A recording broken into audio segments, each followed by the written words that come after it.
तो आदाब, नमस्कार, गुड इवनिंग, सत श्रीकाल। एक बार फिर आप तमाम लोगों का स्वागत है क्राइम तक की कहानी के इस एपिसोड में। उम्मीद है पूरी फैमिली अच्छी होगी, अपना और अपनों का ख्याल रख रही होगी।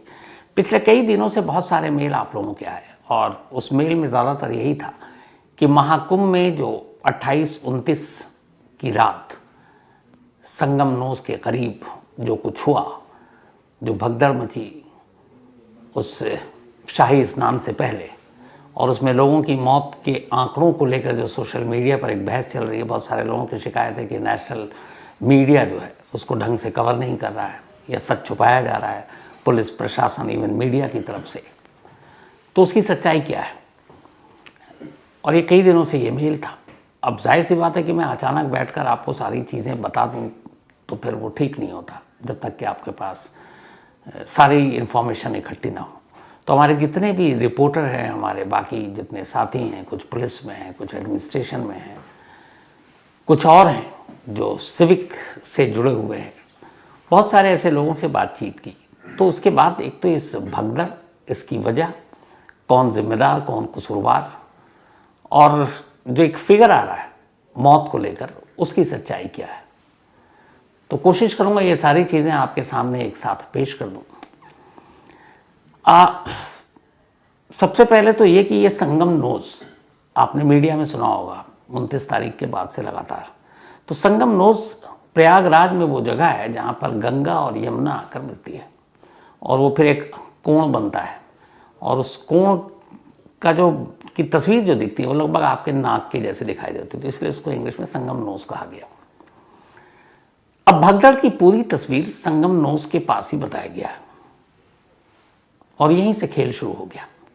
असल में जिस जगह पर इस संगम नोस के करीब उस 28 या 29 जनवरी की रात, जब मौनी अमावस्या से के दिन शाही स्नान होना था, जो भगदड़ की खबर आई रात करीब 1:30 से 2-2:30 के बीच में, जो पूरी मीडिया है इस वक्त देश की और इंटरनेशनल, वो सारी उसी संगम नोस के इर्द गिर्द अपना डेरा डाले हुए हैं। बाकायदा मीडिया के लिए वहाँ पे टेंट, ठहरने, सबका इंतज़ाम है, जो भी एक्रेडिटेड है मीडिया वाले, तो सभी लोग हैं, हमारे भी बहुत सारे रिपोर्टर हैं वहाँ पर, तो उनको लाइव दिखाने के लिए वो भी वैन भी वहीं पर है। तो कुल मिलाकर संगम नोस के इर्द गिर्द ही पूरा मीडिया का बसेरा है। तो वहाँ पे कोई भी चीज़ होगी शायद ही किसी कैमरे से बच जाए। तो संगम नोस के पास एक हादसा हुआ, लेकिन ये हादसा उतना बड़ा नहीं था। ये भगदड़, इसमें लोगों की जान गई, लेकिन जो असली हादसा और या असली भगदड़ मची, जो कैमरे पर रिकॉर्ड ही नहीं हो पाई, और वो थी संगम नोस से कहीं दूर एक झूसी है वहाँ पर। वहाँ मीडिया का कोई कैमरा नहीं, कोई ओबी नहीं, कोई लाइव नहीं, और शायद किसी को अंदाज़ा भी नहीं था कि यहाँ कुछ होगा। अब हम मीडिया का काम भी ये है कि जहाँ पे एक्शन हो हम वहीं पर हमारी डिप्लॉयमेंट होती है और हम वहीं रहते हैं। तो ऐसी जगह जहाँ पे कोई एक्शन नहीं है, कुछ है नहीं, लोग आ रहे हैं, जा रहे हैं, गुजर रहे हैं, वो बहुत सारी स्टोरीज ऐसे हो जाती हैं। तो अब उस जगह पे किसी ने सोचा ही नहीं था, और वहीं पे यह हादसा हुआ, और वहीं पर जो भगदड़ मची, उसके बाद जो लोगों की जान गई और जो मौत के फिगर को लेकर बात हो रही है, जो यूपी सरकार ने कहा कि 30 लोग इनकी जान गई, 60 लोग जख्मी हैं, लेकिन इसके बाद सोशल मीडिया पर बहुत सारी तस्वीरें तैरने लगी, और इन तस्वीरों ने 4 साल पहले का कोरोना काल भी याद दिला दिया, जब लगभग हर जगह लाशों को छुपाने, लाशों को बहाने, लाशों को फेंकने के इल्ज़ाम लग रहे थे, तस्वीरें आ रही थी। लेकिन वो दौर अलग था। कोरोना की वजह से लोग लाशों से दूर भाग रहे थे, खुद अपने रिश्तेदार ही हाथ नहीं लगाते थे, कांधा देने वाले 4 लोग नहीं मिलते थे।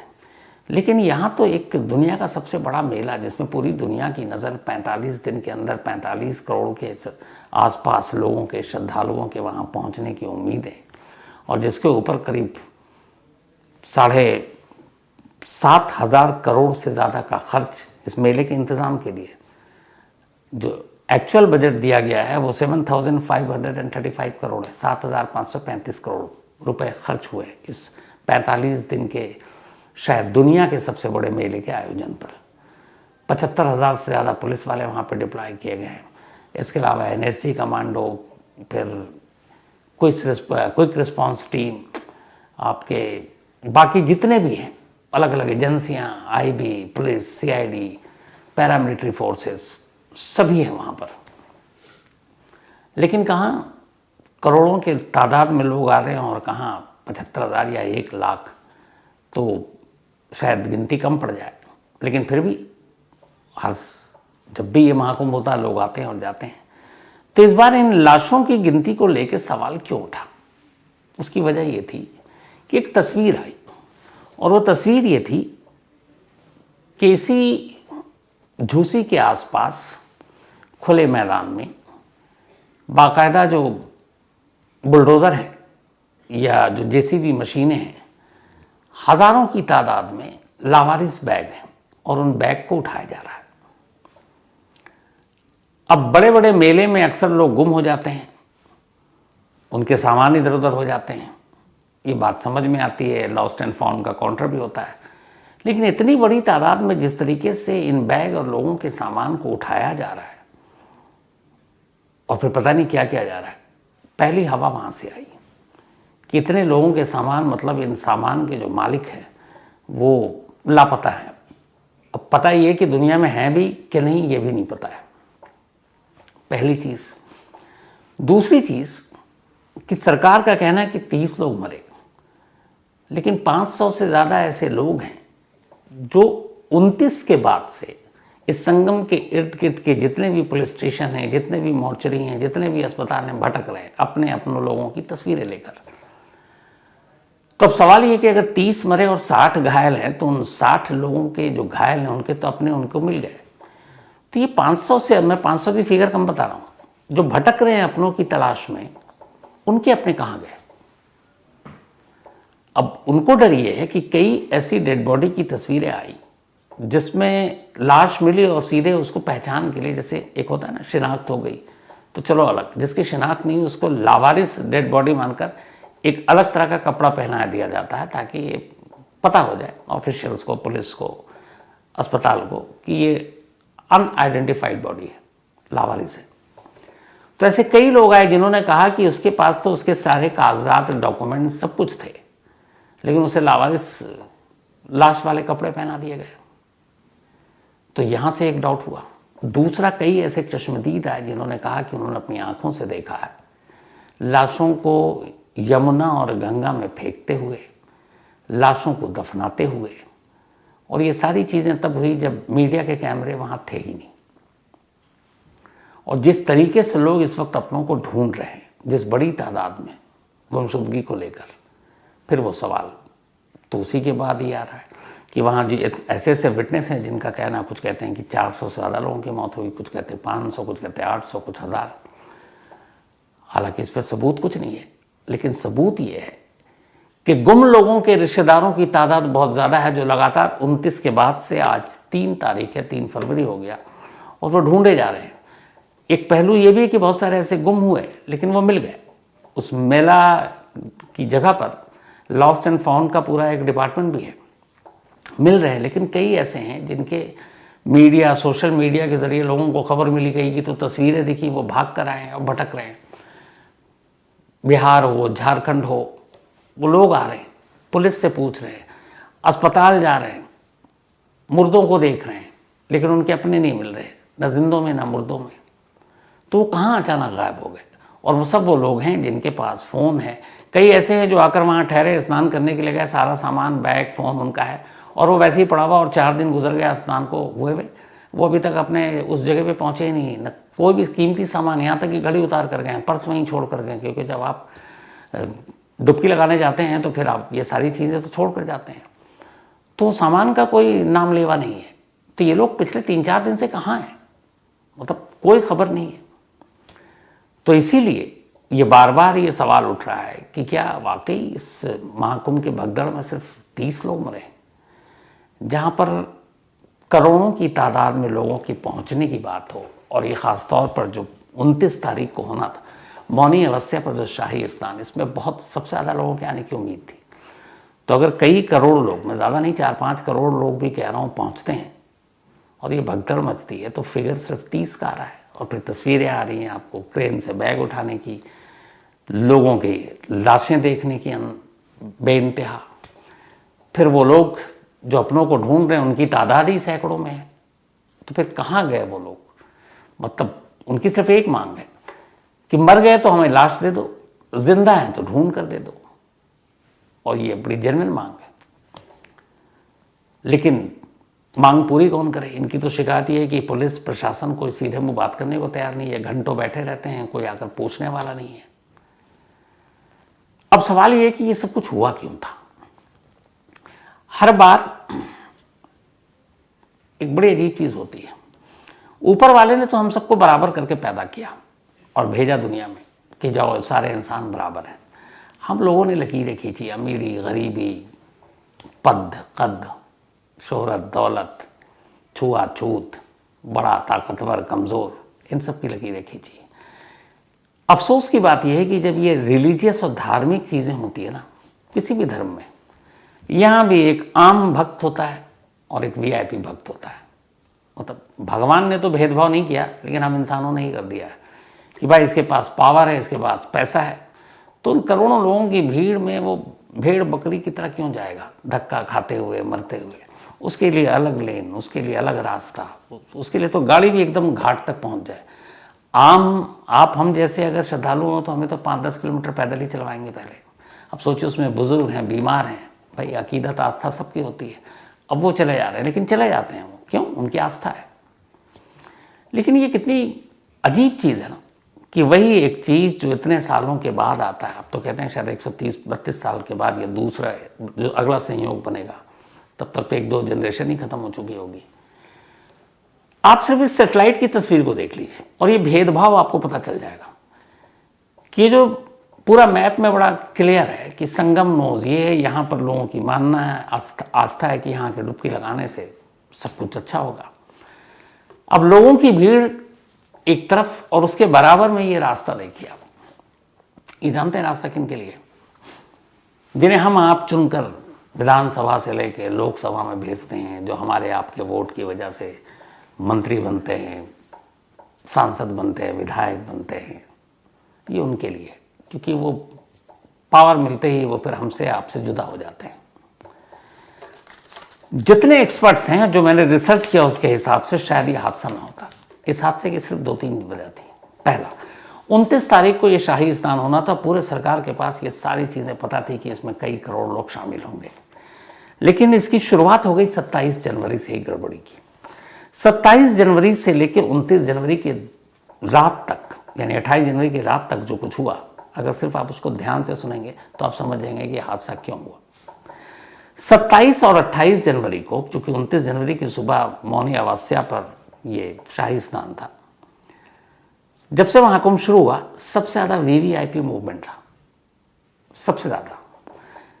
27 और 28 जनवरी की वीवीआईपी, अगर 27 की सिर्फ हम बात कर लें, वीवीआईपी मूवमेंट के साथ साथ इस संगम नोद या संगम घाट तक जाने के लिए जो है 30 पंटून पुल बनाए थे। पंटून पुल वो होता है जो टेम्पोररी बना देते हैं, तो वो 30 पंटून पुल बने थे। ये सारे वो पुल की तस्वीरें हैं जो आप देखेंगे। अब ये 30 पंटून पुल सारे भक्तों के लिए नहीं बनाए गए थे। ये पंटून पुल आधे से ज़्यादा, बल्कि आधे क्या 1/3, 30 में से 20 वीवीआईपी लोगों के लिए बनाए गए थे। पूरे देश के मंत्री आएंगे, गवर्नर आएंगे, सीएम आएंगे, पता नहीं दिल्ली से जाएंगे, तो उन्हें कोई तकलीफ ना हो, उनकी गाड़ी बिल्कुल बस यहाँ तक पहुँचे और पंटून पुल में बिना धक्का मुक्की, उनकी खादी पे कोई दाग ना लगे, पसीना ना आए, और वो आराम से जाकर नहाएं, पुण्य लेके चले जाए। तो ये पुल उनके लिए था।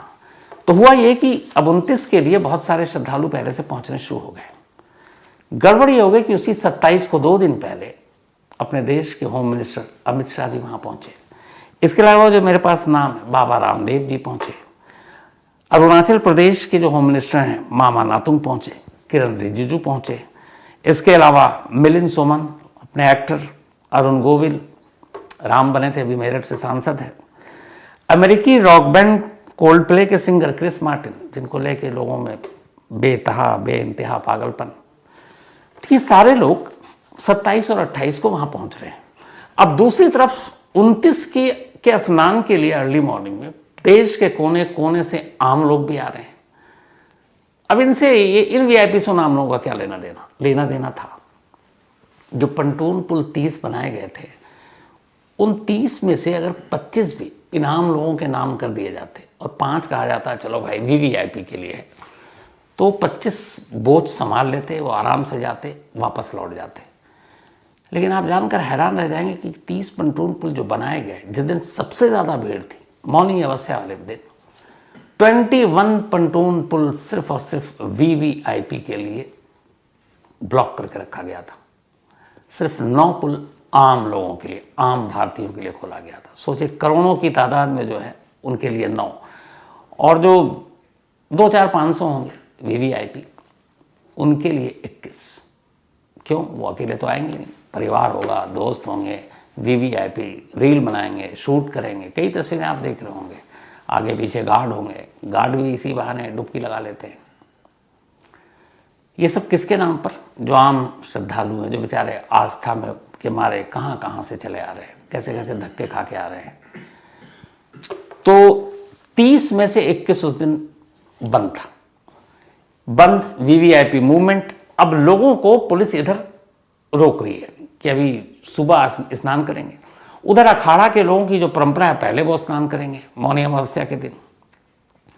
तो पंटून पुल बंद, तो लोग क्या करें, तो वो कुछ जहां पे रुक गए कि पंटून पुल खुलेगा फिर जाएंगे। अब पंटून पुल के किनारे लोग खड़े हुए, घंटों 8-8 घंटे हो गए, पुलिस वाले रोके हुए हैं बैरिकेड लगाकर।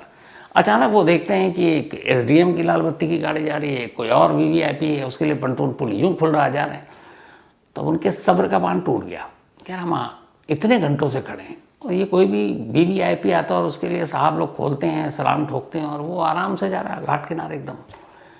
पहला गुस्सा वहाँ आया, उन्होंने भगदड़ मचाई, उन्होंने पुलिस के बैरिकेड तोड़े, बल्कि एसडीएम की गाड़ी को भी जला दिया, जो उन सबको रोक कर खुद जा रहा था। वो भी अपने या तो ड्यूटी पे होंगे या कुछ साहब के बेचारे ड्यूटी पे लगा दिए गए होंगे कि उनका ख्याल रखो। तो वहाँ हुआ, उस भगदड़ में जो कुछ हुआ, उस भगदड़ को तो मीडिया ने कवर किया, क्योंकि सारे मैंने शुरू में बताया, वो भी बयान से लेके सब कुछ था। लेकिन इधर ये हुआ कि जो भीड़ को रोक के रखा गया था उस संगम नोस से दूरी पर, जैसे उसमें से 2-3 जगह जो खबर है वो ये है कि उस रात 4 जगह पे भगदड़ मची थी। संगम नोस पे, एक झूसी पे और एक और 2 जगह उसी के इर्द गिर्द। अब वहां पे लोगों का फ्लो बढ़ता जा रहा है, क्योंकि आगे उनको जाने नहीं दिया जा रहा है। इधर भगदड़ मची थी। अच्छा, लोग भी ये कि चलो अभी सुबह होगी, सुबह स्नान करेंगे, कुछ बेचारे थके हारे पैदल चल चल कर आ रहे हैं, सो जाते हैं। वो उधर सो गए, उधर सोए, इधर पता चला कि इधर तो रास्ता रोक लिया, वीवीआईपी जा रहे हैं, और भी बहुत सारी परेशानियां हैं। भीड़ में एक अफवाह चिंगारी की तरह काम करती है। किसी एक ने कुछ कहा, अरे भागो भगदड़ हो गई है, तो आदमी सोचता नहीं है, देखता नहीं है, वो बस उठता है और भागने की कोशिश करता है, क्योंकि भीड़ का कोई चेहरा तो होता नहीं है। और यही हुआ, बहुत सारे लोग सो रहे थे, थके हारे कि थोड़ा सा सुस्ता लेते हैं, फिर सुबह स्नान करके वापस घर जाएंगे। और अचानक कोई अफवाह फैली और भगदड़ मच गई, और उन सोते हुए लोगों पर चढ़ चढ़ कर लोग भागे और वो मारे गए। लेकिन वहां कोई कैमरा नहीं था।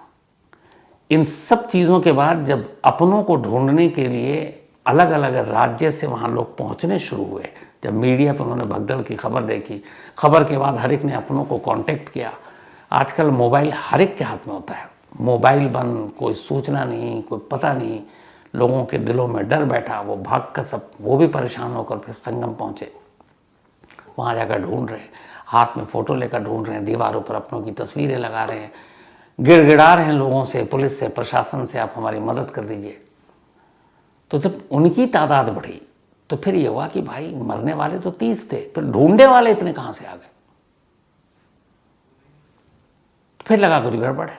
उसके बाद फिर कुछ ऐसे भाई मौके पर पहुंचे जहां पे पुलिस और प्रशासन का अलग रूप दिखा। वो बैग उठाते हुए जेपीसी मशीनों से, जेसीबी से, या फिर कुछ लोगों था कि गंगा और यमुना में लाशें बहा दी गई। इस पूरे मेले के दौरान बहुत सारी पार्किंग के इंतजाम किए गए हैं, क्योंकि वहाँ लोग ज़्यादातर सड़क मार्ग से ही आ रहे हैं, रेल से भी आ रहे हैं, लेकिन आपको पता है एक ट्रेन में कितने कोचेस होते हैं। तो लोग बस बुक बुक करके आ रहे हैं, अपनी गाड़ियों से आ रहे हैं, सबसे ज़्यादा। इस हादसे के बाद से प्रयागराज में इस संगम के किनारे जितनी पार्किंग है, उनमें से कई पार्किंग में अभी भी बहुत सारी ऐसी गाड़ियां पार्क हैं जिनका कोई मालिक उन्हें लेने वापस नहीं आया। अब जो भी आता है स्नान करने के लिए वो आता है, या तो सेम डे लौट जाता है या नेक्स्ट डे लौट जाता है। वहाँ 2-4 दिन कोई नहीं रुकता है। कोई भी जो जाते हैं श्रद्धालु जाते हैं और अपना काम खत्म करके जो उनकी आस्था अकीदत है उसका निकल लेते हैं। लेकिन उन पार्किंग में ही इतनी गाड़ियाँ खड़ी हैं कि अब उस पार्किंग पे भी सवाल आ रहा है कि ये गाड़ियाँ किसकी है जिनका कोई नाम लेवा नहीं है, वो कहाँ गए, उनकी सच्चाई क्या है, किसी को पता नहीं। अब यूपी पुलिस की तरफ से आया कि हम इसमें साजिश के एंगल की जांच कर रहे हैं, उस रात कौन कौन से मोबाइल एक्टिव थे, क्या थे। अब क्यों कर रहे हैं भाई, जब आपने सब कुछ 3 मिनट की प्रेस कॉन्फ्रेंस की थी, जब ये उठा था मुद्दा कि भगदड़ मची, कितने लोग मरे, 3 मिनट, और सिर्फ ये बताया कि 30 मरे हैं, इनमें से 25 की पहचान हो गई है, बाकी बस इतना 60 घायल हैं। नो क्वेश्चन नो आंसर, उन्होंने कहा कोई सवाल जवाब नहीं, निकल गए। अभी भी वो जो भटक रहे हैं बेचारे, आप उनकी बातें सुनिए, मतलब आंसू निकल आए, जिनके अपने गुम हैं, गायब हैं, पर उनका कोई पूछने वाला नहीं है। और उनकी बड़ी छोटी सी मांग है, वो तो कह रहे हैं कि हमें ना मुआवजा चाहिए ना पैसा चाहिए। हमारे घर का कमाने वाला अगर हमारे चला गया तो हमें इतना तो हक है ये पता करने का कि वो जिंदा भी है कि नहीं। अगर नहीं है तो उसकी लाश दे दो, हम घर चले जाएं, उसका अंतिम संस्कार करके घर वालों को तसल्ली दे दें। और अगर है तो ढूंढ के दो ना कहाँ है, क्योंकि आपके आंकड़े, आपके फिगर और लापता लोगों को जो ढूंढने वालों की फिगर है वो मैच ही नहीं कर रहा कहीं। वहाँ जो ज़मीन पर काम कर रहे हैं जितने जर्नलिस्ट, आप उनमें से किसी से पूछिए, वो कहानी कुछ और ही बताते हैं। क्यों? क्योंकि उन्होंने आंखों से देखा। वहाँ के डॉक्टरों को भी पता नहीं था कि बाद में उन्हें अपना बयान पलटना पड़ेगा। जो उनके शुरू के बयान थे वो कुछ और थे, बाद में बदल दिए गए। और हमारे यहाँ लाशें छुपाने या गिनती कम करने की जो परंपरा है ये कोई नई नहीं है, बहुत पुरानी है। जब भी कोई दंगा होता है या जब भी कोई स्टैम्पेज होता है, जब भी कोई इस तरह की चीज़ें होती है, हादसा, तो उसमें हमेशा, बल्कि ये तो एक है, मुझसे कई लोग सवाल पूछते हैं कि अगर कहीं ब्लास्ट हुआ है, कुछ हुआ, नहीं, तुम लोग झूठ बोलते हो, मरने वाले की तादाद ज़्यादा होगी, तुम लोग कम करके बताते हो। ये आज से नहीं है, मैं बचपन से सुन रहा हूँ, जब मैं जर्नलिज्म में आया भी नहीं था।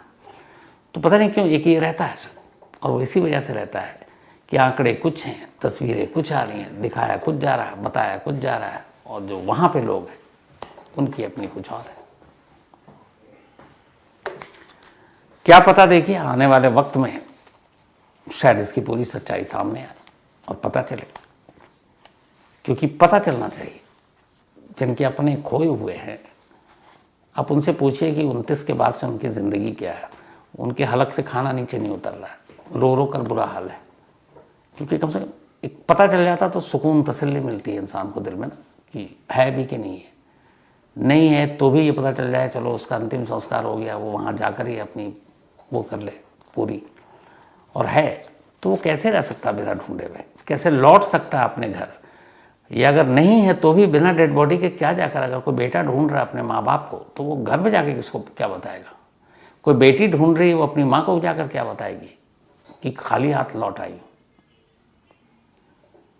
तो कहने को ये छोटी सी बात है, लेकिन आप देखिए उस परिवार की दुनिया ही पूरी तरह से उजड़ जाती है। और ये वाकई ये है कि इसमें इन लोगों की मदद होनी चाहिए। और मेरी दुआ है कि ऐसे लोग जो ढूंढ रहे हैं अपनों के, जो उनके मन में, दिल में खौफ है कि पता नहीं उनके साथ क्या हो गया हो, ऐसा कुछ ना हो। और सच में वो कहीं खो गए हों, जो बचपन में हम लोग सुनते थे, या फिल्मों का जो डायलॉग नहीं था, मेले में गुम हो गए, तो गुम हो गए हों तो फिर वापस मिल जाएंगे। बट ऐसे गुम ना हो कि वापस ना मिल पाए कभी। यही दुआ है।